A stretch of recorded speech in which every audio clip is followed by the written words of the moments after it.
Les filières du talent sont un programme qui a à la fois une vocation sociale et une vocation sportive. Dans le domaine social, notre objectif est d'aider des personnes en difficulté à acquérir une formation diplômante et à les aider à trouver un emploi. Donc, depuis le début du programme, on a accueilli 403 personnes en difficulté, des jeunes et des moins jeunes, au sein de DCNS pour suivre un programme de formation en alternance. Et on s'était donné comme objectif au début du programme d'aider au moins 50% des personnes qu'on accueillait en formation à trouver un emploi. Aujourd'hui, sur le nombre total des personnes qui ont fini leur formation au sein du groupe, nous avons aidé 76% d'entre elles à trouver un emploi au sein de DCNS ou d'autres entreprises. Et en complément de cela, 20% des personnes qui ont terminé leur formation ont aussi décidé de poursuivre leurs études, ce qui naturellement va leur donner une chance plus grande de trouver un emploi au terme de leur parcours. Donc on a quasiment 100% des personnes qu'on a accueillies par rapport à notre objectif de 50% qui, grâce aux filières du talent, ont une deuxième chance pour leur parcours professionnel.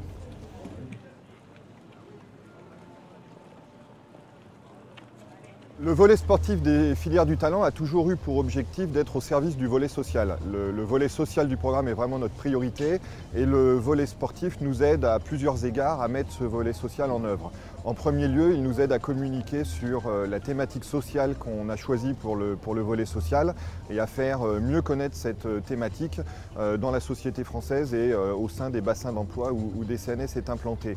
En second lieu, le volet sportif nous aide également à faire mieux connaître DCNS auprès des personnes en difficulté que nous souhaitons aider et ainsi à les attirer vers notre dispositif d'insertion ou de réinsertion professionnelle.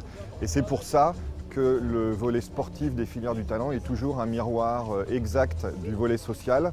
Dans la première phase, on avait un volet social qui était consacré aux jeunes en difficulté et c'est pour ça qu'on avait lancé un concours avec la Fédération française de voile pour, de même qu'on allait mettre dans le domaine industriel le pied à l'étrier à des jeunes en difficulté, mettre dans le domaine sportif le pied à l'étrier à un jeune skipper, un jeune espoir de la course au large, en l'occurrence Christopher Pratt. Et notre pari a réussi parce que Christopher va participer à partir du départ de la Transat Jacques Vabre à cette grande course sur Banque Populaire. Cette année, on a focalisé le volet social sur la réorientation professionnelle, aider des gens qui sont en difficulté dans le parcours qu'ils avaient choisi, que ce soit un parcours scolaire ou un parcours professionnel. Et c'est pour ça qu'on a pris dans le volet sportif Luc Alphand, qui a mené avec succès une première réorientation du ski à la course automobile, une réorientation qu'il avait choisie et puis qui a été obligé par un accident de moto de mener une deuxième réorientation.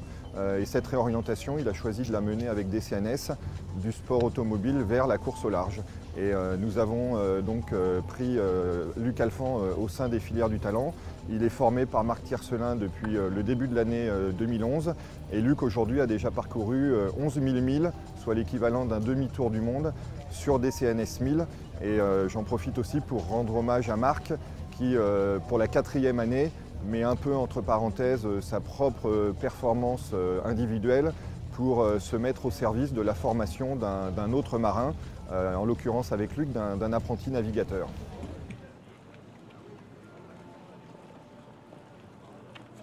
En matière d'objectifs sportifs, DCNS est dans un cas particulier sur la Transat Jacques Vabre. Nous avons en effet un double objectif, un objectif de transmission du savoir qui correspond à la valeur cardinale des filières du talent et dans lequel la course sera le point d'orgue de la transmission réalisée entre Marc et Luc depuis le début de l'année. Et puis un objectif de performance sportive, étant donné que, comme tous les autres bateaux de la course, nous voulons évidemment accomplir la meilleure course possible et obtenir le meilleur résultat possible. Donc le bateau DCNS 1000 sur la Transat Jacques Vabre sera à la fois un bateau école et un bateau de course. À cet égard, j'aime à rappeler que Luc, quand il a commencé la course automobile, a mis 8 ans d'apprentissage et à s'aguerrir également avant de remporter le rallye Paris-Dakar, en battant à l'époque tous les champions du monde du rallye qui s'étaient alignés sur l'épreuve. Donc on sait que l'arrivée de Luc dans la course au large est le début d'une longue aventure, mais qu'il ne peut pas, au début de cette aventure et pour sa première grande course, évidemment être au même niveau que les skippers les plus expérimentés qui sont alignés en double sur cette course. Et on est très heureux et tout le groupe des CNS est derrière Marc et Luc pour cette course qui promet d'être extrêmement agitée en termes de météo, ce qui rendra l'aventure encore plus belle.